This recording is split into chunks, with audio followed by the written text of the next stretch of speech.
तुम्हाला त्वचेवर खास सुट्टीये, तुमची त्वचा लालसर होतीये, वेळोवेळी सूज किंवा फोड दिसतायत, स्किन कोरडी पडून भिंतीच्या रंगाचे जसे पापुद्रे निघतायत तशी ती निघतीये, त्वचेमध्ये जळजळ होतीये, एवढं सगळं होऊनही तुम्ही फक्त मलमच लावत बसलात. शरीरावर पांढरे डाग दिसतायत, त्यामुळे समाजात मिसळणे कठीण झालंय. त्वचेवर दिसणारे डाग, मुरुमामुळे तुमचे मित्र तुमची टिंगल उडवत आहेत, त्यामुळे तुम्ही मानसिक तणावाखात जातात. चार चौघात पूर्ण आत्मविश्वासाने तुम्ही बोलू शकत नाही, तरी तुम्ही त्यावर अजूनही मलमच लावतात. बाजारात मिळणारे शेकडो स्किन केअर प्रॉडक्ट वापरून तुम्ही थकले आहात. हातावर हात ठेवून बसू नका, काहीतरी ठोस डिसिजन घ्या, नाहीतर स्किनचे हे आजार गंभीर स्थितीत गेल्यावर त्वचा खूप सुकून फाटू शकते किंवा पूर्णपणे गळू शकते, ज्यामुळे तीव्र वेदना आणि जळजळ होते. संसर्ग झाल्यास शरीरात सेप्सिस होण्याचा धोका असतो, ज्यामुळे मृत्यू होऊ शकतो. त्वचेवर कायमचे डाग, जखमा किंवा त्वचेचे नुकसान होऊन विकृती निर्माण होऊ शकते. काही प्रकरणात त्वचेच्या कार्यक्षमतेत मोठी हानी होते, त्यामुळे शरीरातले इतर अवयवांवर देखील परिणाम होऊ शकतो. म्हणून मी आता जे सांगणार आहे ते नीट ऐका. नमस्कार, मी डॉक्टर देसाई. नम्मा होमिओपॅथीमध्ये मागील 10 वर्षांपासून कार्यरत आहे. आज मी त्वचेच्या विकारावर बोलायला इथं आलो आहे. प्रत्येकाला आपल्या जीवनात एकदा केव्हा ना केव्हा कमी अधिक प्रमाणात त्वचेचा विकार झालेला आहे. त्वचा रोग हे सर्वत्र आढळणारा विकार आहे. खराब आहार, तीव्र सूर्यप्रकाशाचा परिणाम, प्रदूषण आणि स्वच्छतेची कमी काळजी यामुळे त्वचेचे विकार जास्त प्रमाणात आढळतात. या विकाराचे लक्षण आढळल्यास योग्य वैद्यकीय सल्ला घेऊन लवकरात लवकर उपचार करून घेणं गरजेचं असतं. त्यासाठी नम्मा होमिओपॅथी ही प्रगतीशील वैद्यकीय संस्था तुम्हाला योग्य मार्गदर्शन करण्यासाठी पूर्णपणे सज्ज आहे. नम्मा होमिओपॅथीनं रिसर्च करून डेव्हलप केलेला immunogenic miasmatic 6th generation homeopathic formula त्वचेच्या विकारावर प्रभावीपणे काम करतो, कुठल्याही सर्जरीशिवाय आणि कुठल्याही त्रासाशिवाय. होमिओपॅथी ही अशी औषधोपचार पद्धती आहे ज्याला 200 वर्षांचा इतिहास आहे, आणि ही होमिओपॅथीची उपचार पद्धती प्रगत करण्यासाठी नम्मा होमिओपॅथीच्या रिसर्च टीमचा सातत्याने प्रयत्न असतोच. बऱ्याचदा आपल्याला जेव्हा आजार होतो तेव्हा त्या आजारावर उपचार केले जातात, पण होमिओपॅथीमध्ये आजाराचे कारण शोधून त्या कारणावर उपचार केले जातात. आजाराचं कारणच नसेल तर आजार कसा होईल? त्यामुळे होमिओपॅथी औषधोपचार घेतल्यानंतर आजार मुळापासून नष्ट होतो आणि तो आजार पुन्हा उद्भवण्याची शक्यता फार कमी असते.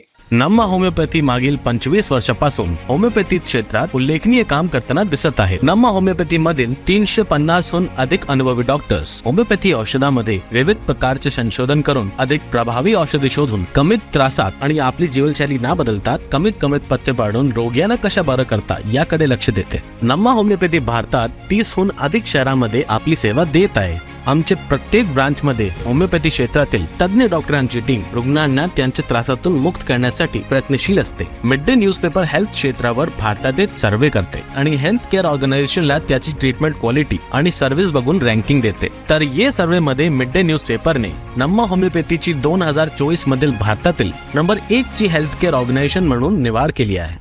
नम्मा होमिओपॅथीनं रिसर्च करून त्वचा विकारांवर एक उपचार पद्धती तयार केली आहे, ज्यामुळे कित्येक रुग्ण पूर्णपणे बरे झालेत, कोणतीही शस्त्रक्रिया न करता आणि कोणतेही कठोर पथ्य न पाळता. तर आधी आपण जाणून घेऊया की हा त्वचा विकार नक्की काय आहे. या विकाराला जाणून घेण्यासाठी अगोदर आपली त्वचा काय आहे हे जाणून घेणं आवश्यक आहे. त्वचा ही साधारणपणे मऊ, लवचिक आणि बाहेरील उतींचा म्हणजे ज्याला आपण टिश्यू म्हणतो त्याचा थर असते. आपल्या त्वचेचे पहिलं काम आहे संरक्षण.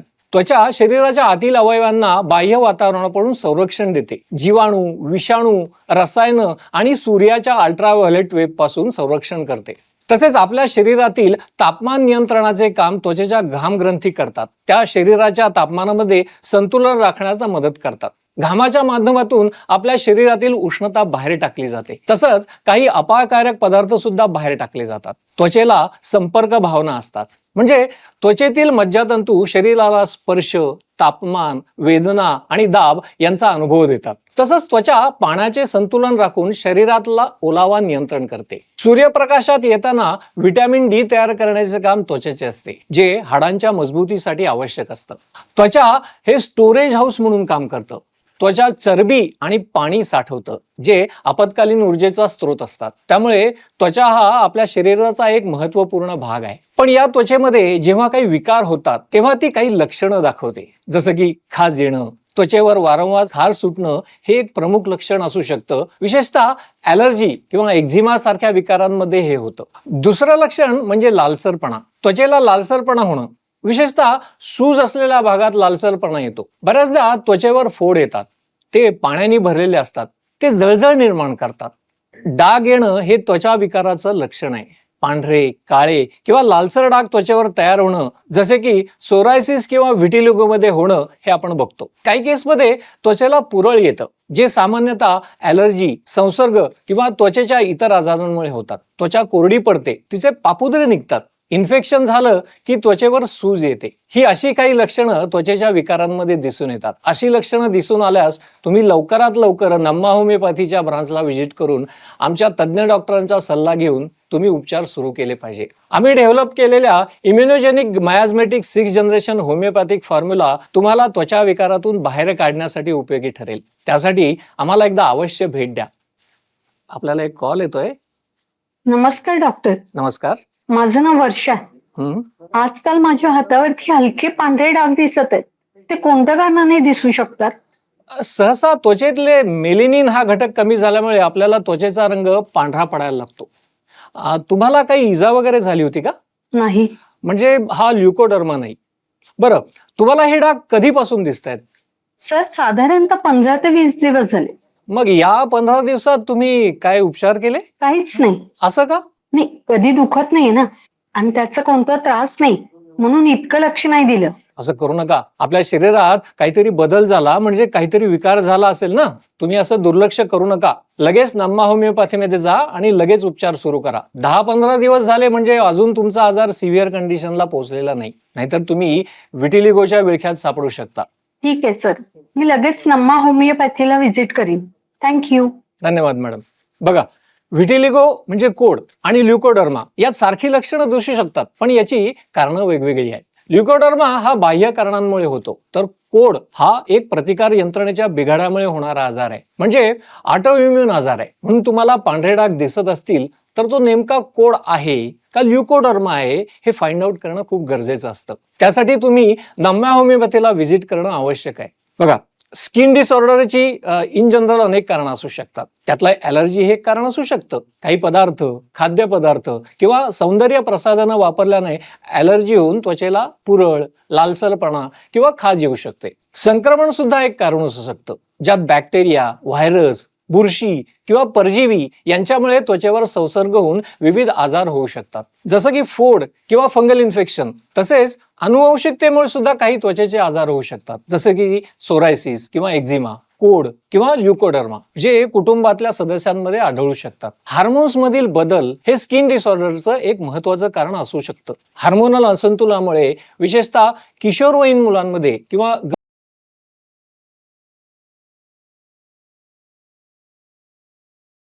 स्किन काळी पडते. अल्टिकेरिया म्हणजेच सामान्य भाषेत ज्याला आपण शीतपित्त म्हणतो, यात रेड रॅशेस येतात. सूर्यप्रकाशाच्या प्रभावामुळे स्किन डिसऑर्डर होतात. अतिशय सूर्यप्रकाशात राहिल्याने त्वचेला नुकसान होऊन सनबर्न, हायपर पिगमेंटेशन किंवा त्वचेचा कर्करोग होण्याचा धोका असतो.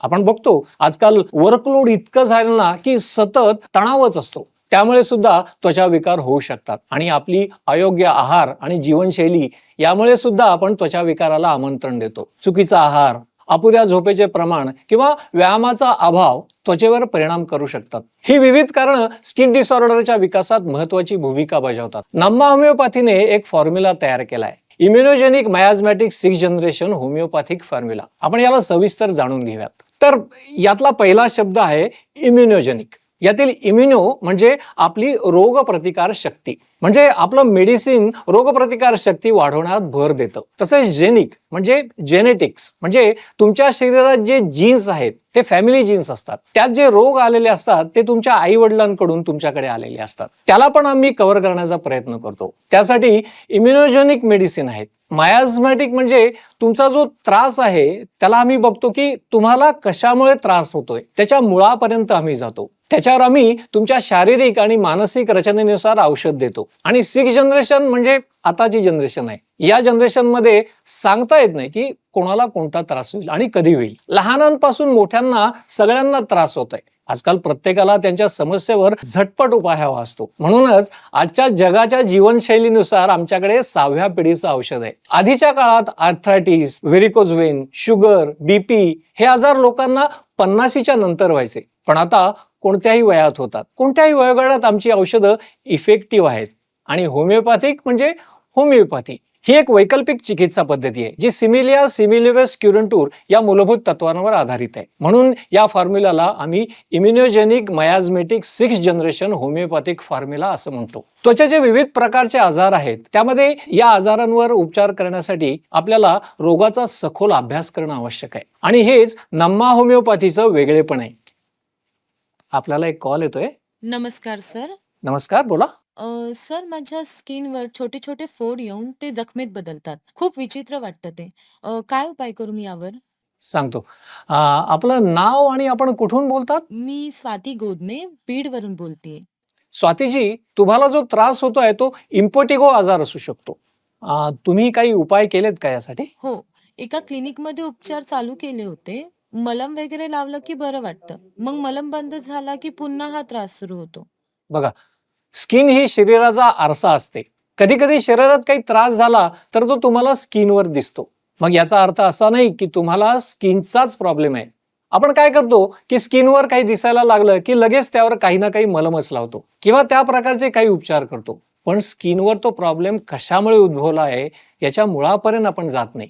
जोपर्यंत त्याच्या मुळावर उपचार होणार नाही तोपर्यंत आपली स्किन बरी होणार नाही. आपल्याला तो आजार स्किन मधून बाहेर काढायचा आहे, तो दाबायचा नाहीये. स्टेरॉइड्स, अँटीबायोटिक्स, अँटीफंगल ट्रीटमेंट यामुळे तुम्ही तुमच्या स्किनचा विकार हा दाबता, म्हणजे आजार सप्रेस करता. सप्रेस करणं म्हणजे आजार बरा करणं नव्हे. आजाराला सप्रेस करणं म्हणजे आणखीन कुठल्या तरी आजाराला निमंत्रण देण्यासारखं आहे. म्हणजे सोरायसिस, आपण उदाहरण घेऊयात. सोरायसिस तुम्ही बाह्य उपचाराने सप्रेस करण्याचा प्रयत्न केला तर तो सोरायसिस हा हाडांपर्यंत जातो आणि तुम्हाला सोरायटिक आर्थरायटिस होतो. म्हणून तुम्ही नम्मा होमिओपॅथीचे उपचार एकदा घ्या. आमची ट्रीटमेंट तुमचा आजार मुळापासून बाहेर काढण्यासाठी मदत करते. पण तुमची होमिओपॅथिकची औषधं आहे, तर काही पथ्य वगैरे पाळावे लागतात का?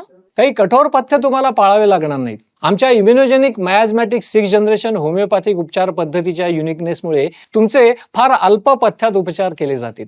पण डॉक्टर, बीडमध्ये ब्रांच आहे ना आपली? आपल्या शहरात आमची ब्रांच नसल्यास ऑनलाईन सल्ला तुम्ही घेऊ शकता. जे रुग्ण वयोवृद्ध आहेत, जे रुग्ण कोणत्याही कारणास्तव आमच्या ब्रांचमध्ये येऊ शकत नाही किंवा ज्यांच्या शहरामध्ये आमची ब्रांच नाही, अशा वेळी तुम्ही आमचं ऑनलाईन कन्सल्टेशन घेऊ शकता. आमची तज्ज्ञ डॉक्टरांची एक टीम ऑनलाईन कन्सल्टेशनसाठी नेहमी सज्ज असते. तुम्ही आमच्या या सुविधेचा सुद्धा फायदा घेऊ शकता. थँक्यू. करते मी चालू तुमच्याकडे उपचार. Thank you madam. मी प्रेक्षकांच्या माहितीसाठी सांगू इच्छितो की स्किनच्या विकाराचे अनेक प्रकार आहेत आणि प्रत्येक विकार हा वेगवेगळ्या कारणामुळे होतो. सामान्यतः स्किनचे आजार हे अल्प किंवा दीर्घकालीन म्हणजे क्रोनिक असू शकतात. त्यांचे काय काय प्रकार आहेत ते आपण जरा समजून घेऊया. पहिला प्रकार आहे बॅक्टेरियल इन्फेक्शन. बॅक्टेरिया त्वचेत शिरल्यामुळे त्वचेवर फोड, पुरळ किंवा सूज येते. योग्य उपचार केल्यास ही स्थिती सामान्यतः काही आठवड्यात बरी होते. पण उपचार न केल्यास गंभीर इन्फेक्शन किंवा रक्त संक्रमणाचा धोका असतो. इम्पेटिगो सेल्युलायटिस यांच्यासारखे आजार बॅक्टेरियल इन्फेक्शनमुळे होऊ शकतात. दुसरा प्रकार आहे व्हायरल इन्फेक्शन. व्हायरल इन्फेक्शन मध्ये पुरळ, फोड किंवा जखमा तयार होऊ शकतात. हे विकार सामान्यतः स्वतः बरे होतात, परंतु काही प्रकरणात व्हायरस शरीरात दीर्घकाळ टिकतो, ज्यामुळे पुन्हा पुन्हा समस्या निर्माण होऊ शकते. जसे की हर्पीस या आजारात होतं. चिकन पॉक, मोल्युस्कम कॉन्टॅजिओसम हे व्हायरल इन्फेक्शनमुळे होणारे स्किनचे प्रकार आहेत. तिसरा प्रकार आहे फंगल इन्फेक्शन. फंगल इन्फेक्शनमुळे त्वचेमध्ये खाज, पुरळ आणि लालसर डाग तयार होतात. योग्य अँटीफंगल उपचार घेतल्यास हा प्रकार नियंत्रणात येतो. उपचार न घेतल्यास ते दीर्घकालीन समस्या बनवू शकतात. ॲथलीट फूट, रिंग वर्म्स, कॅन्डिडायसिस हे फंगल इन्फेक्शनमुळे होणाऱ्या आजारांचे काही उदाहरण आहेत. चौथा प्रकार आहे अनुवंशिक त्वचेचे आजार. या आजारांची प्रगती अनिश्चित असते. हे आपल्या पूर्वजांकडून आलेले विकार आहेत. हे विकार दीर्घकाळ टिकणारे आणि वारंवार होणारे असू शकतात. योग्य औषधोपचार, आहार आणि जीवनशैलीतले बदल याने लक्षणं नियंत्रित करता येतात. पण पूर्णपणे उपचार करणे अवघड असतं. सोरायसिस, व्हिटिलिगो, एक्झिमा यासारखे आजार हे अनुवंशिक कारणामुळे होऊ शकतात. पाचवा प्रकार आहे ॲलर्जिक रिॲक्शन. यामुळे होणारे त्वचा विकार, ॲलर्जिक प्रतिक्रिया, त्वचेवर अचानक खाज, सूज, फोड किंवा पुरळ तयार करतं. ॲलर्जन काढून टाकल्यास ही समस्या कमी होते, परंतु ॲलर्जीमुळे वारंवार असे विकार होऊ शकतात. कॉन्टॅक्ट डर्माटायटिस, आईब्स यांसारखे आजार पण या प्रकारात मोडतात. नंतर ऑटोइम्युन डिसऑर्डर हा एक वेगळा प्रकारच्या त्वचेच्या विकारांमध्ये बघायला मिळतो. ऑटोइम्युन विकारांमध्ये शरीराची रोगप्रतिकार शक्ती स्वतःच्या त्वचेशी लढते, ज्यामुळे सूज, जखमा किंवा रंगात बदल होतो. हे विकार गंभीर असू शकतात आणि वेळेत उपचार न केल्यास त्वचा आणि इतर अवयवांवरही परिणाम करू शकतात. जसे की SLE, स्क्लेरोडर्मा हे आजार ऑटोइम्युन डिसऑर्डर आहेत. कर्करोगजन्य त्वचेच्या आजाराचे सुद्धा प्रकार आपल्याला बघायला मिळतात. त्वचेवर गाठ, जखम किंवा काळे डाग तयार होतात, जे बरे होत नाहीत. त्वचेचा कर्करोग पटकन प्रगती करतो आणि शरीराच्या इतर भागांवर पसरू शकतो. योग्य वेळी निदान आणि उपचार करणं अत्यंत महत्त्वाचं आहे. Melanoma, squamous cell carcinoma, basal cell carcinoma हे काही कर्करोगजन्य त्वचेच्या आजाराचे प्रामुख्याने आपल्याला बघायला मिळतात. आणि त्वचेच्या आजाराचा शेवटचा प्रकार आहे क्रॉनिक डिसऑर्डर्स. हे विकार दीर्घकाळ चालणारे असतात आणि पुन्हा पुन्हा होऊ शकतात. त्यासाठी नियमित उपचार आणि त्वचेची काळजी घेणं आवश्यक असतं. जीवनशैलीत बदल करून लक्षणे नियंत्रित ठेवता येतात. यात ॲक्ने म्हणजे मुरूम किंवा रोझेसिया सारखे विकार येतात. सर्व स्किन आजारांची डेव्हलपमेंट ही तो कसा उद्भवला या कारणांवर अवलंबून असतं. वेळेत निदान, योग्य उपचार आणि नियमित त्वचेची काळजी घेणं हे अत्यंत महत्त्वाचं आहे. तसंच सनस्क्रीन वापरणं, ॲलर्जन्स पासून दूर राहणं आणि नियमित स्वच्छता ठेवणं हे स्किन डिसऑर्डर टाळण्यासाठी उपयुक्त असतं. आणि आमच्या immunogenic miasmatic 6th generation homeopathic उपचार पद्धतीचा वापर केल्यास या आजारांमध्ये नक्की फायदा होतो. आपल्याला परत एक कॉल येतोय, बघूयात. नमस्कार सर, मी धर्मराज आठवले बोलतोय. नमस्कार, बोला.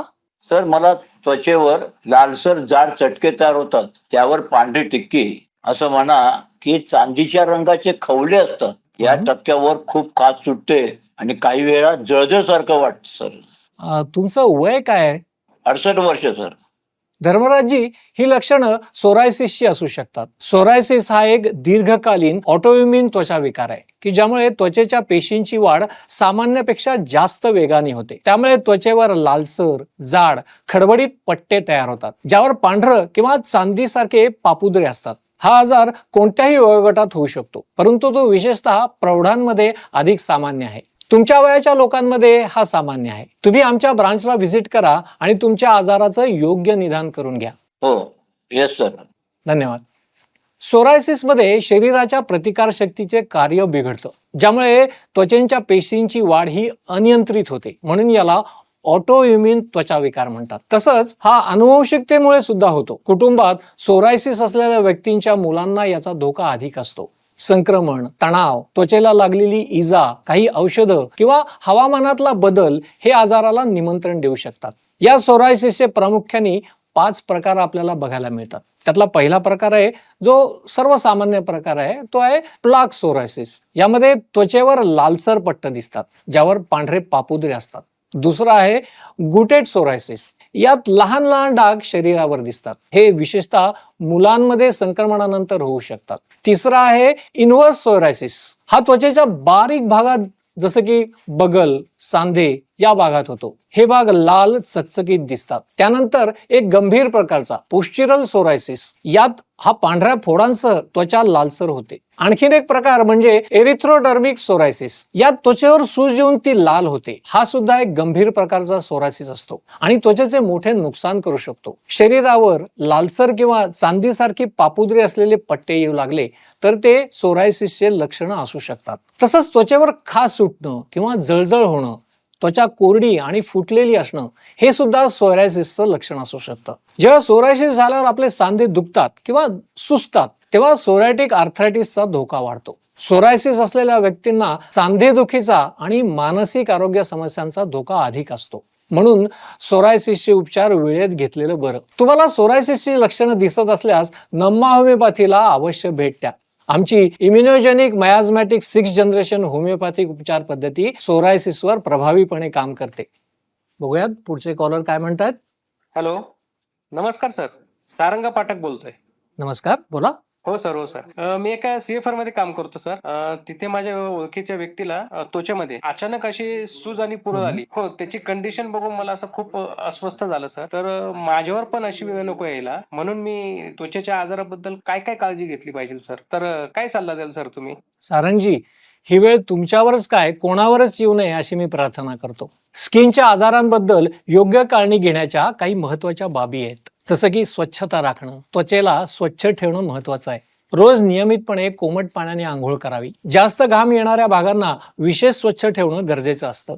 मॉइश्चरायझर वापरणं, त्वचा कोरडी होऊ नये म्हणून नियमित मॉइश्चरायझर वापरा. विशेषतः आंघोळीनंतर त्वचेला मॉइश्चरायझर लावणं आवश्यक आहे. सूर्यप्रकाशापासून संरक्षण करा. सूर्याच्या तीव्र किरणांपासून त्वचा सुरक्षित ठेवण्यासाठी सनस्क्रीन वापरणं आवश्यक आहे. उन्हात जास्त वेळ घालवण्याचे टाळा, विशेषतः सकाळी 10 ते दुपारी 4 या वेळेत. आरोग्यदायी आहार घ्या. त्वचेच्या आरोग्यासाठी संतुलित आहार घ्या, ज्यात फळं, भाज्या आणि पुरेशी पाणी पिण्याची सवय असावी. तुम्ही बराच वेळा आपल्या बॉलिवूडच्या ज्या अभिनेत्री आहेत त्यांना असं म्हणताना बघितलं असेल की मी माझं सौंदर्य राखण्यासाठी भरपूर पाणी पितं. पुरेसे पाणी पिणं त्वचेला चमकदार, मऊ आणि तरतरीत ठेवायला मदत करतं. त्वचेतील हायड्रेशन कमी झाल्यास त्वचा कोरडी, निर्जीव आणि सुरकुतलेली दिसू शकते. व्हिटॅमिन C, E आणि अँटीऑक्सिडंट युक्त पदार्थ त्वचेसाठी फायदेशीर असतात. जास्त रासायनिक उत्पादनांचा वापर टाळला पाहिजे. त्वचेसाठी मृदू आणि नैसर्गिक उत्पादनं वापरणं उत्तम आहे. काही विशिष्ट कॉस्मेटिक्स किंवा साबणांमध्ये असलेल्या केमिकलमुळे त्वचेला नुकसान होऊ शकतं. धूम्रपान आणि अल्कोहोल टाळा. धूम्रपान आणि अल्कोहोलमुळे त्वचेमध्ये वृद्धत्वाच्या खुणा लवकर दिसतात आणि त्वचेच्या आजारांचा धोका वाढतो. योग्य कपडे वापरा. जास्त घट्ट कपडे घालणं टाळावं आणि हवेशीर कपडे वापरावेत, जेणेकरून त्वचेची हवा खेळती राहील. सिंथेटिक किंवा गुळगुळीत कपड्यांमुळे त्वचेच्या आजारांचा धोका वाढू शकतो. तसंच तणावामुळे त्वचेशी संबंधित समस्या उद्भवू शकतात. योग, ध्यान किंवा नियमित व्यायामाने तणाव कमी करण्याचा प्रयत्न करा आणि त्वचेवर कोणताही त्रास होत असल्यास त्वचारोग तज्ञांचा सल्ला घ्या. कोणतेही औषध किंवा क्रीम स्वतः वापरण्याआधी डॉक्टरांचा सल्ला महत्वाचा आहे. आणि आमच्यासोबत जुळण्यासाठी स्क्रीनवर दिलेल्या नंबरवर संपर्क करा. नम्मा होमिओपॅथी, आरोग्य संजीवनी.